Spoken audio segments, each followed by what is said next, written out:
On this week's edition of the Loud Nerd in the Basement podcast, I go over Netflix still not liking theatrical releases, Spider-Man Brand New Day and Supergirl getting their runtimes announced, and Masters of the Universe disappointing at the box office. All this and more on the Loud Nerd in the Basement podcast.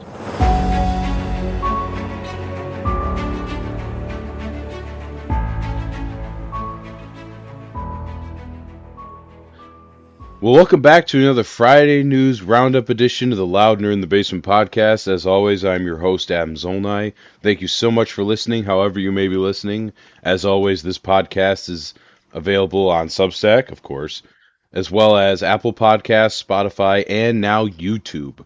So if you want to subscribe to through any of those other platforms, all you have to do is search Loudner in the Basement podcast, and it should pop up on your feed, and you subscribe, and you'll be able to get the newest episodes when they come out every Friday morning.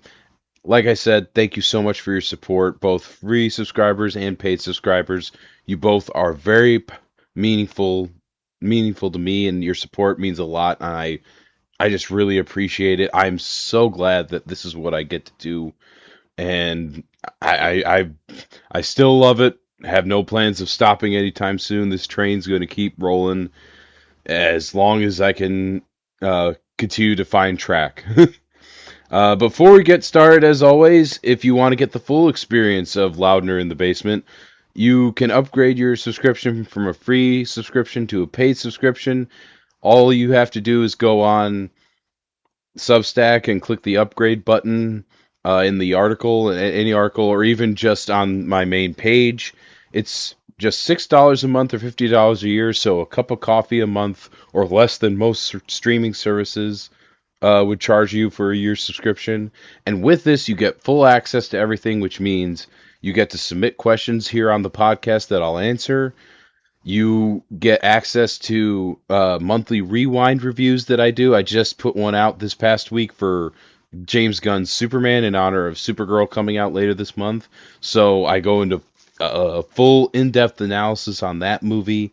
And also I do spoiler articles for all major new blockbusters that come out. So this weekend I'm going to be seeing Disclosure Day from Steven Spielberg. So I'll have a spoiler-free review that comes out next Wednesday. And then the Monday after that, a spoiler article will come out where I talk about all the spoilery details of that movie and give my full thoughts on it.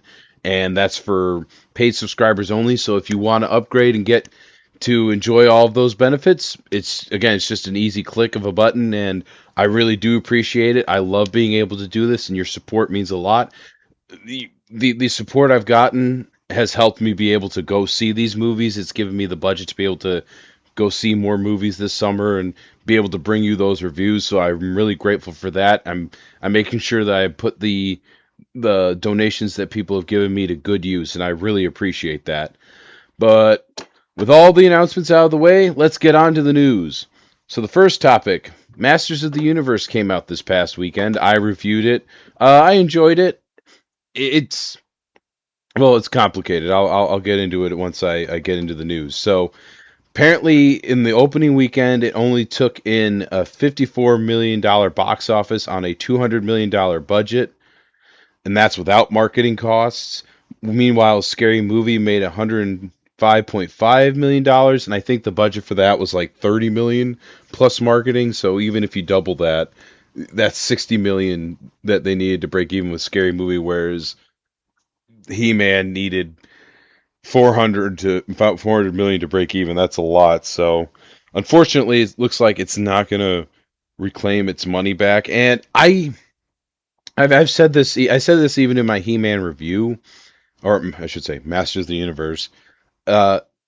I don't think this is the movie's fault. It's a good movie. It's a fun movie. It's got its issues, but overall I enjoy it. But even in my review, I put at the end that I struggled with how I wanted to recommend it, because I do think it's a fun theatrical experience, seeing it on the big screen with that cool 80s rock music that's scoring the movie, blaring through the speakers, and then of course all the fun visuals.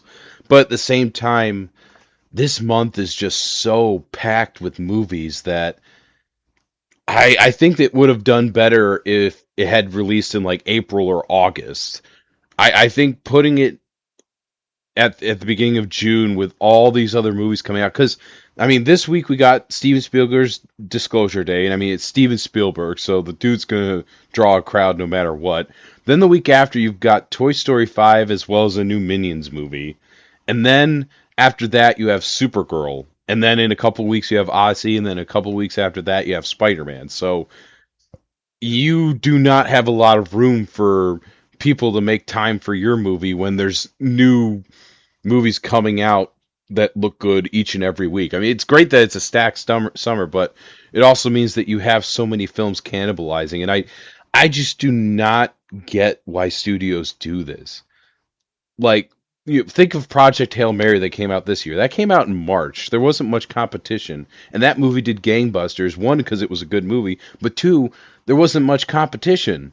So you were able to kind of just let that movie rule the box office for a few weeks and really gather repeat viewings, because that's the thing that really sustains a good box office, is people going back to see it saying, hey, I love this, let me take my friend who I know will like it too and I'll bring it with them, or word of mouth being so good that people are like, oh yeah, I gotta drop some money on this movie. But when you have so much coming out at one time in 1 month, even in my review I said, I'm like, if you have a tight budget and you can only see one movie this month, I think you should wait, because I think there's going to be better ones that, or ones that may be more worth your time.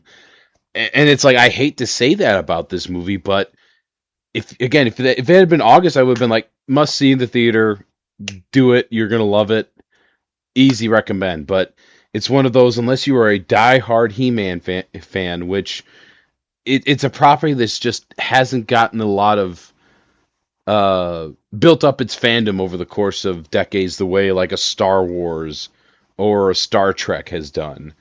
It's at least not to that extent. You just don't see He-Man in the pop culture zeitgeist the way that you see a lot of these other characters and properties. And I think that's what hurt it. But my only hope is that because it was released by Amazon and MGM, Amazon can kind of eat the loss. And if it still is like, hey, it was critically reviewed well, people who saw it did like it, and it's doing great on Amazon Prime, maybe they'll greenlight a sequel and be like, okay, you got to reduce the budget a little bit, but we'll give it another shot, and then maybe release it at a different time. Like, again, just put this out at the beginning of August. They would have ruled that entire month, I guarantee you. Or maybe like midway through August, because obviously you've got Spider-Man at the end of July, so that one's going to be eating up time. But this another thing to consider is, because this month is so packed, it's going to lose screens instantly. Like, I'm already seeing in my hometown theater that like Disclosure Day is having a viewing like 8 or 9 showings on a Saturday, which is crazy. Which in my theater is not that big. It only has 8 screens, so it's like, okay, at least 2 or 3 of those screens are being taken by Disclosure Day. So that only leaves maybe 1 or 2 at the most for Masters of the Universe. So you're already losing screens, and that's just going to diminish even more as more movies come out. So I just think it really is a victim of just bad placement. And I think if they had just released it at a different time, it would have done better. So it's sad to see, but I mean, I hope it gets a sequel, or at least it gets enough love and recognition for the fact that it is a fun movie. It's got, I said in my review, it's got a throwback old fashioned blockbuster feel, where it's like, hey, you're coming here for fun action, simple story, not really going to have to think deeply about it, but also we put in some work with the characters so you can at least like them. They have personalities, and it's not just, I am He-Man, I am, Duncan, Man at Arms. I will say this though, again, these are words I never thought I'd say. It's Jared Leto's best performance. He kills it as Skeletor. Like, it's hilarious. He calls He-Man a boob. I laughed so hard in the theater, and just goes, "You boob, you muscle-bound boob," or whatever. And I died. It was great. It's like, how I love that in a movie in 2026, in a giant blockbuster, we get someone calling someone else a boob. I love it. I love it. It was great. So I mean, there's definitely stuff that to enjoy from this film. It's just sad that again they put it out at a time where it's just going to get buried. So hopefully they can get that turned around. But speaking of movies from streamers, Netflix, their let me see, who was the boss? Film boss from Netflix, Dan Lin, said, and I quote, "There's a group of filmmakers who still want theatrical. Those are filmmakers that we've accepted we just won't work with." Now, this is interesting considering that obviously, as I talked about earlier, I think it was four episodes ago, maybe. Um, Greta Gerwig's Narnia: The Magician's Nephew is being produced and funded by Netflix, but is going to come to theaters next February. So that's going to get a full theatrical release. And I think also David Fincher's Once Upon a Time in Hollywood follow up, The Adventures of Cliff Booth, that also have a limited run in theaters. So they're still doing it, but I wonder if it's because those directors have such pull in the industry that they can kind of boss Netflix around. But to me, this just confirms why I didn't want them to get Warner Brothers. Again, to reiterate 1,000 times, I wasn't picking sides over which billion-dollar company I like versus the other. It's just for the sake of the industry, I was like, okay, which one's the less evil of the two? And for me, I'm glad Netflix did not get their hands on Warner Brothers because then this means it's like, okay, so would we ever seen another Batman movie? Would we ever seen another Superman movie in theaters? Or would it be one of those where it's like, hey, it gets a one weekend limited release and then you can go see it on Netflix? And it's like, well, that's not how I want to view my Batman and Superman movies. Like, I loved seeing those in the theaters. Those were great theatrical experiences. And like, I could imagine the Batman Part 2 being just a Netflix only release. That would stink so badly. And them coming out and being like, "Yeah, we don't really care." It's definitely shows how confident they are in um their market share and their value that they're willing to be like, "Yeah, we understand that we won't work with somebody like a Christopher Nolan or I'm trying to think like well, they worked with like Martin Scorsese and stuff, but definitely like a Christopher Nolan or Denis Villeneuve who like the theatrical experience. A Tom Cruise especially will not probably have nothing to do with Netflix at all.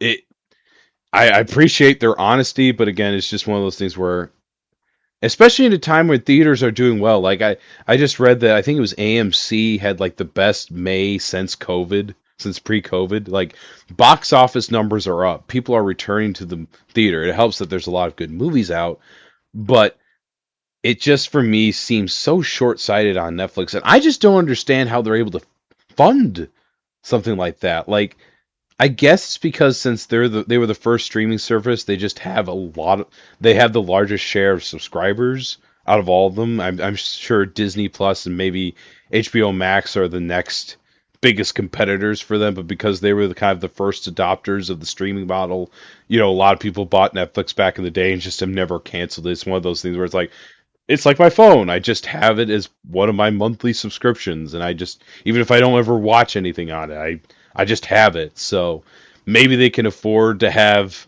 a $200 million movie release on their streaming service and never actually get any ticket revenue back from that. But I mean, you're even seeing studios like Disney saying, "Hey, we can't have these gigantic budgets for these, streaming shows and movies now. Like, we need to be able to start putting stuff in the theater that can get us a good return on investment because the streaming numbers are not giving us what we would need to continue funding projects like this." So I don't know. It seems a little arrogant to me, and we'll see if it works in the long run. But maybe they'll change their tune if like Narnia next year does gangbusters at the box office. I mean, especially in February, there's a good chance that it does, and if it's good, people will go see it.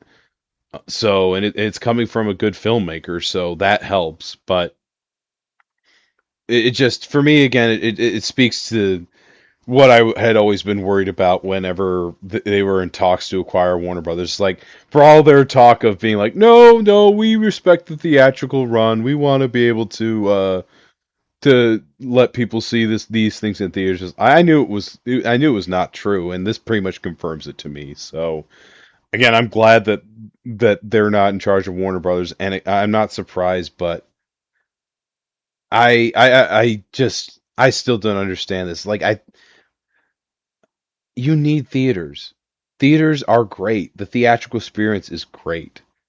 And it's like, I understand, you got to have good movies there for people wanting to spend their money, and they have gotten more expensive. It's crazy. Like, my ticket for uh like Heat Masters of the Universe was like $13 and some change.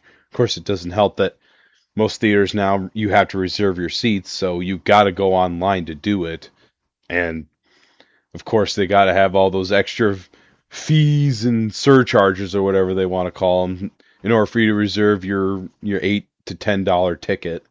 But at the same time, it's just I'm glad. I mean, I'm glad that they're upfront about it. And be like, hey, we're not doing theatrical releases. If you don't like it, you don't have to work with us. And again, I wonder how well that's going to be received in the future. Like, again, Greta Gerwig seemed to be able to be like, we're doing a theatrical run. Like, I would imagine that's something she would fight for. She seems like that type of director.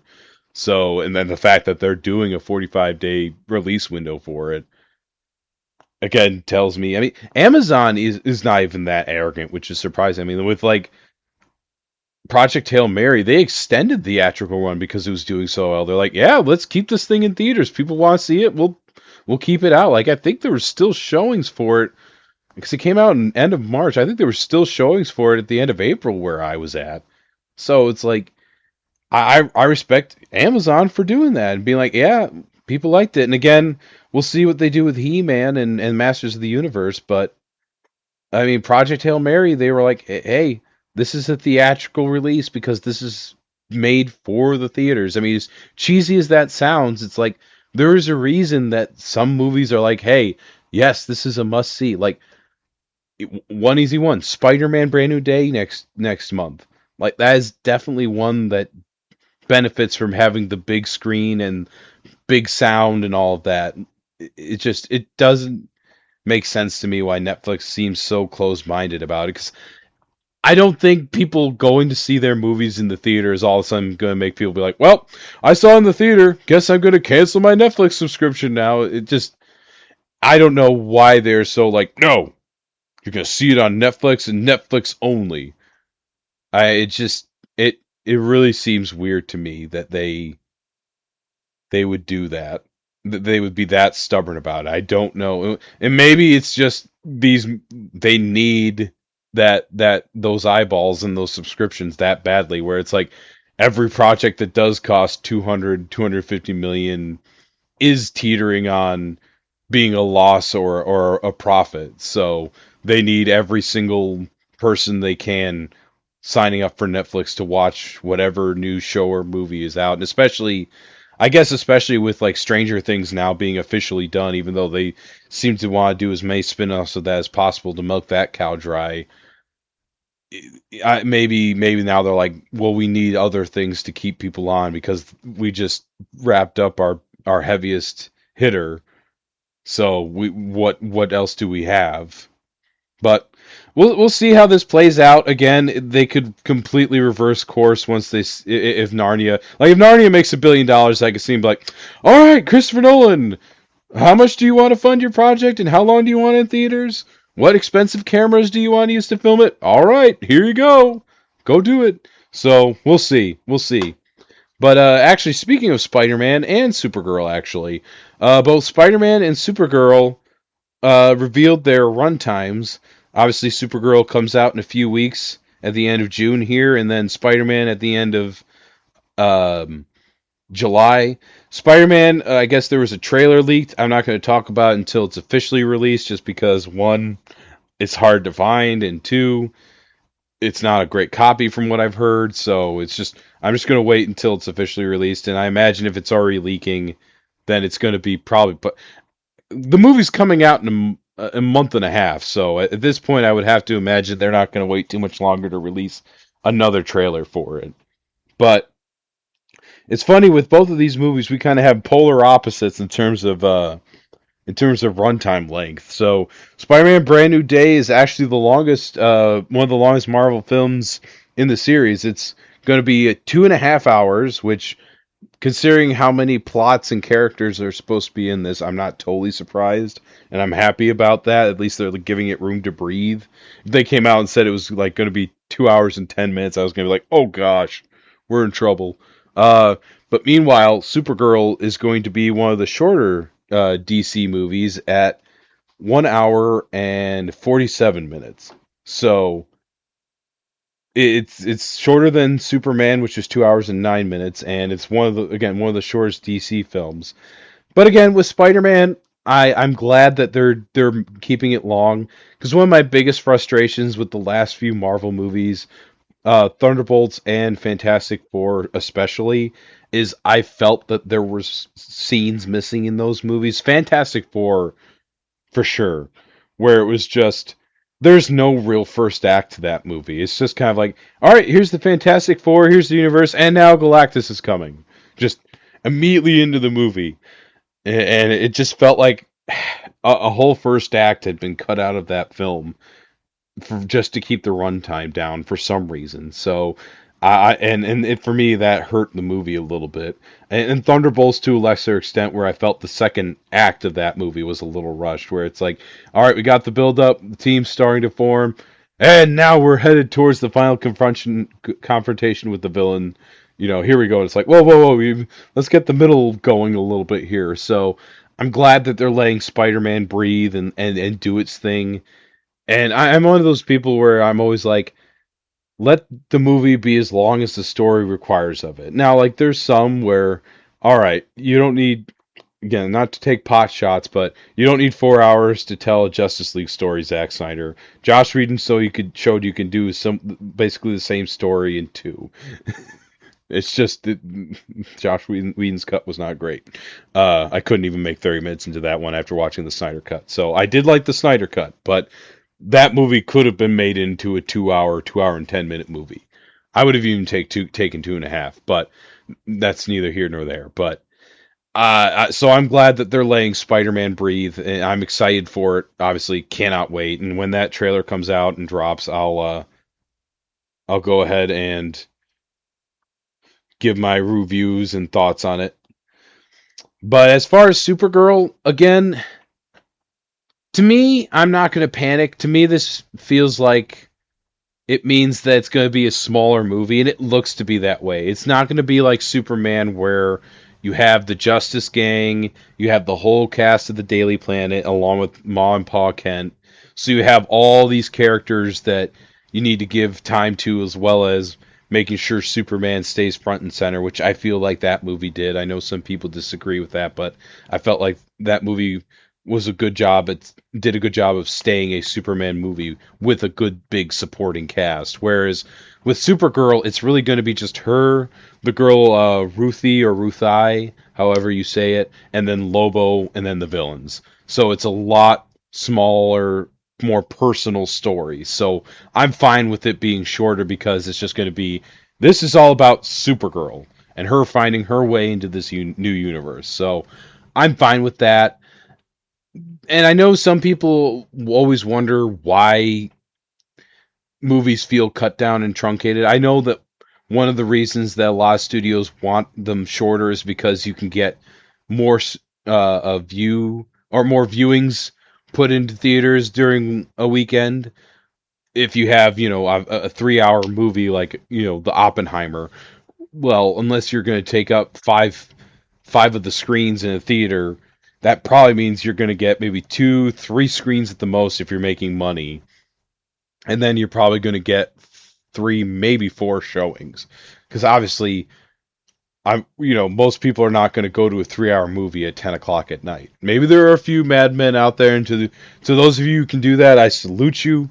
But I'm an old man and I need my sleep, so if I saw that, I'd be like, well, I either have to see it tomorrow, or I am going to figure out a way to get to an earlier screening. Plus, that's just a lot of time to block. People have to block out that time because obviously previews are getting ridiculous. The last couple of movies I've been to, it was like half hour previews. So it's like if you got a 3 hour movie, add another 30 minutes onto it for trailers and everything. Also, can we stop having car commercials in front of movies? This is a side rant, but hey, this is what you come for. Why do we have car commercials in front of movies? Like the last two movies I saw, Scary Movie 6 and Masters of the Universe, both had a car commercial in front of it. I can't remember. I think it was for a new Honda or whatever. I was like, who's the target audience for this? Like, I'm here to see a movie. The last thing I care about is you selling me a car. It's just, I can get the Coca-Cola ads because they're partners with the movie theaters, and so it's like, hey, grab a drink before you go in, and you can go to the Coke machine or whatever. But why am I getting a car commercial? It doesn't make sense to me. Like, maybe if the car was in the movie, but even then, I'm just like, like He-Man. I don't remember any of the car manufacturers that were shown in that movie. Granted, most of the time movies are a lot more subtle than being like, "Hey," as they zoom in on the Honda logo or whatever. But I do not understand it. But anyway, so I don't mind either of these runtimes.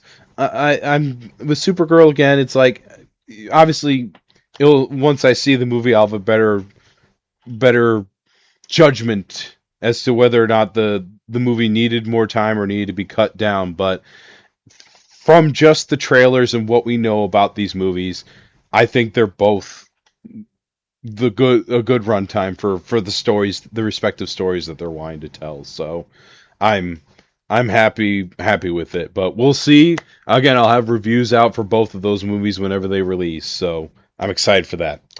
But moving on to the paid subscriber questions. No new shoutouts, but thank you so much to the people who have upgraded their subscription. Again, I love that I get to be able to do this, and your donations have really and support have really helped me continue to make that possible, make this dream possible.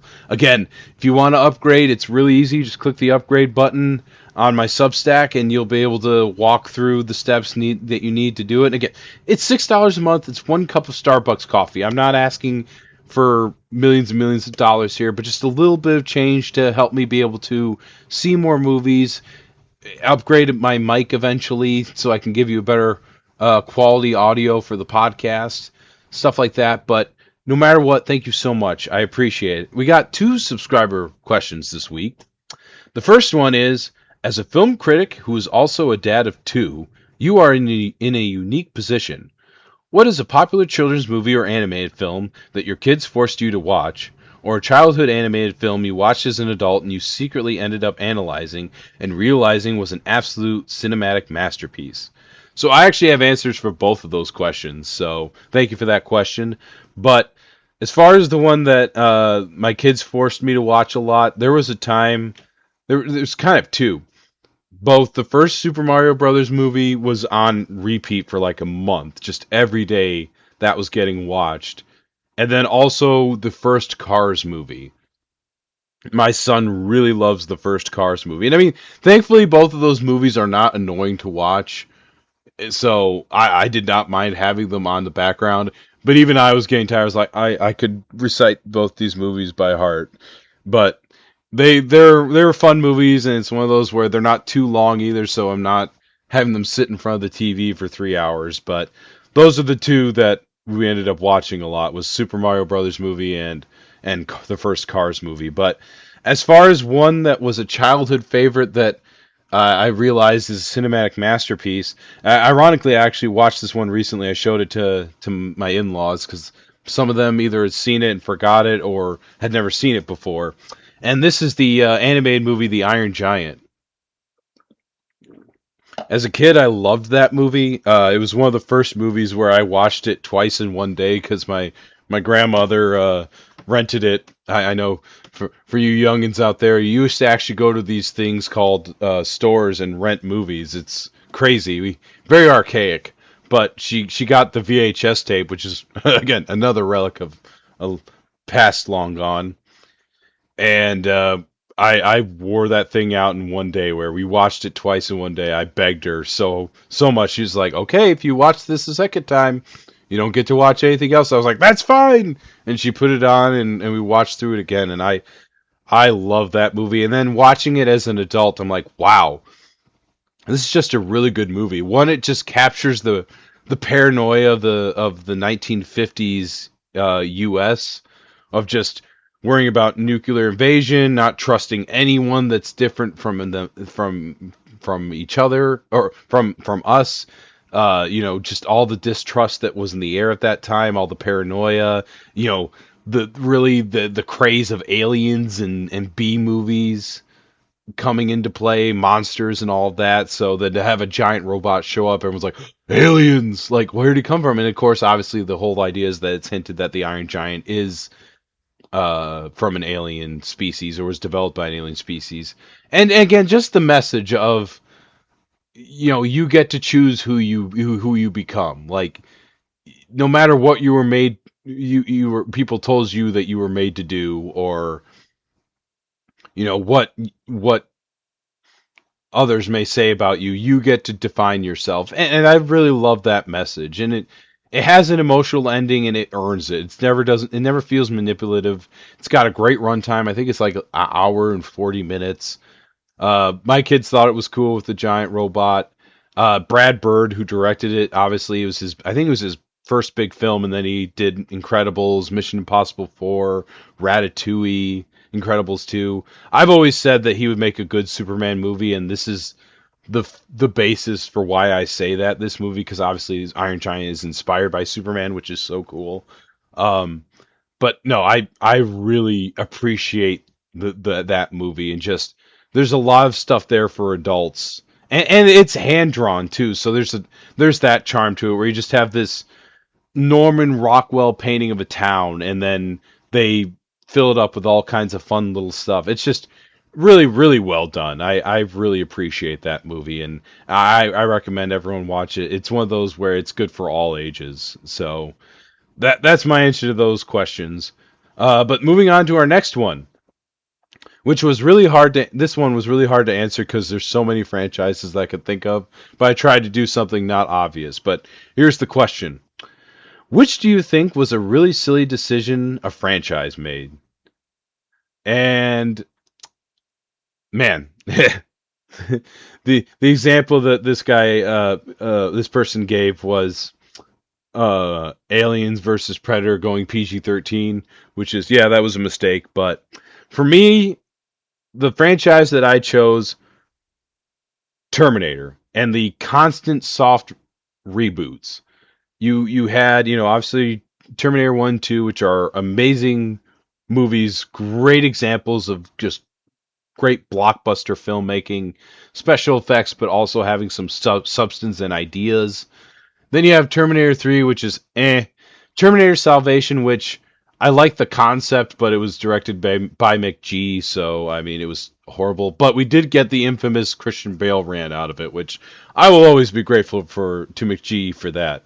And then we got, Terminator Genesis, which was a weird reboot sequel where it basically meshed the first two Terminator movies and then added a bunch of new weird lore to it, where Matt Smith was Skynet and John Connor becomes a Terminator. It's just really weird stuff. And then I never saw the newest Terminator Dark Fate, but that one didn't look interesting. I heard it was like, oh, John Connor is now dead and a new person is chosen to lead the resistance. Like, it's just they seem to keep going back to the well of, well, the Terminator comes into the past to kill John Connor or someone just as important as him. And it's just, for me, I've always said, you want to do Terminator, especially in the time we're living in now where AI is becoming such a hot topic. Writing a Terminator show should be easy. I've always said, do a Terminator show where it's like The Walking Dead, but instead of zombies, you have Terminators, where you just have people trying to survive, in whatever in the fall after the fallout of Skynet taking over and destroying the world and starting to eradicate humanity. Just do a show of people trying to survive that. Like, one of the things I did love about Terminator Salvation was kind of getting to see the early days of the war, and just kind of that balance of futuristic tech with the Terminators and everything, but also being like, here's the wreckage of the world that as we know it. Like, there's some recognizable stuff there. And I would love to see that and that explored. And you can have people being like, yeah. Well, you could have flashbacks of people being like, no, no, down with AI. And it's like, how would some of those people, they survive, how would they feel? Or the people that did put all their money in AI, like, make one of the characters be like one of these tech CEOs who's like, yeah, I made billions off of AI, and now I'm stuck in a world that's just a wasteland, and the machines that I helped create are now hunting me. Like, there's great drama and interesting stories you could do with that. And then it's just, you want a little action? Have some Terminators show up, and you have to kill. They have to be killed. They have to be destroyed. Introduce the idea of Terminators learning to disguise themselves as humans. And what does that do to your psyche? All of a sudden, people are like, "Hey, are you a Terminator?" No, no. Are you a Terminator? Like, there's just so many interesting things you can do with that. And I don't think you could. I don't think it would cost that much money, because once you got a Terminator model, they all look the same. And then, I mean, they were doing it with makeup and stop motion and everything like that back in the 80s and 90s. So I think it could be done on the cheap, and then you just make a set that looks like a wasteland, and boom, you've got it. Like, I don't think it would cost that much money to make. So that's what I would do with it, but it's just annoying that with a franchise that is as relevant as it is today, that they just cannot seem to get beyond just, hey, everyone liked Terminator 2, which, again, one of the best blockbusters probably ever made. But it's like, I don't need to see that same story over and over and over again. It's just diminishing returns on that. So that's my frustration with that franchise. But that's all that we have for subscriber questions. Again, thank you so much for submitting those. And if you want to be able to submit your own questions, just upgrade your subscription, like I said before. Before we get out of here, let me tell you what I'm watching. So, obviously, like I said, this past weekend I saw Masters of the Universe. I have a review of that updated. I have a review of that uploaded to Substack, so go check that out. It's spoiler free. I'm not doing a spoiler article on it just because I'm not that familiar with He-Man, so I couldn't tell you all the Easter eggs and lore. And I mean, it's a very straightforward movie, so you can kind of see where it's going. It's more of just enjoying the ride and journey along the way, more than being like, "Whoa, I didn't see that." Like, there's no like, "Oh, Skeletor is He-Man's father" or something like that. So there's really nothing to discuss with that. Again, I'm still watching The Last of Us with my wife. We just got to through episode 5 yesterday, which means we saw, if for those of you who know, Henry and Sam show up. I did not spoil it for her, and at the end of the episode, I did get an angry and sad look because of their fate. I'm sorry, honey, but it was a good episode. She's still enjoying it. She's not as creeped out by the monsters, I think, as she was before, now that she's kind of used to them. It also helps that, I mean, to the show's detriment a little bit, they don't use the infected that much, which I wish there was a bit more, but I'm appreciating the show a lot more on a second viewing. Like, I enjoyed the first season a lot, but there's a lot of stuff that even that I didn't like that much that is working for me a bit more this time around. So I'm really enjoying that. And again, it's just fun watching her experience this story that I know really well from playing the games and everything, that she gets to experience for the first time, because she's not a video game player, so she would never experience it that way. So it's cool seeing her interact with this story for the first time. But next week I will be releasing a spoiler-free review of Disclosure Day, because I'm going to see that movie. I'm excited for that, and then I'll be doing, like I said, a spoiler article on that movie the week after. I'm really excited for this one. Steven Spielberg coming back doing an alien movie. John Williams is coming back to do his 30th score with Steven Spielberg. He's coming out of retirement. I already pre-ordered the CD for that, just because, as morbid as this sounds and sad as this sounds, I really do think this will be the last time that we hear John Williams music or John Williams music come out and be put on scoring a movie, especially a movie for Spielberg. I hate to say that, but I as bittersweet as that is, that's also kind of cool. It's like, hey, I get to go see this in the theater. I get to own a piece of musical, movie music history with his score. And the cool thing is, I actually saw behind the scenes, and he did. Normally, he conducts and writes the score, but the last few years, just due to his health, he didn't conduct the orchestra. He only composed the music. But this one, I saw a behind the scenes photo of him sitting in his chair and conducting the orchestra. And it was just like, always fun to see the maestro at work, and so I'm really excited for that. It's going to be awesome. I hope it's good. Again, we'll see. Everything from the trailers looks like it's going to be, if nothing else, it's going to be a wild ride. Just because we don't know any of the twists, which I'm so happy they did not spoil. Apparently, none of the third act has been put in any of the trailers, so I'm happy for that. Good on them for doing that. I think that's a smart marketing tactic. Uh, excuse me. So I'm excited for that, but that's all I have for you this week. Again, next week I bet there will be a Spider-Man Brand New Day trailer for me to talk about, and when it does come out, you can be sure that I'll be giving you my thoughts on it. But that's all I have today. Thank you so much for listening and for your support. And I will talk to you next week. Bye.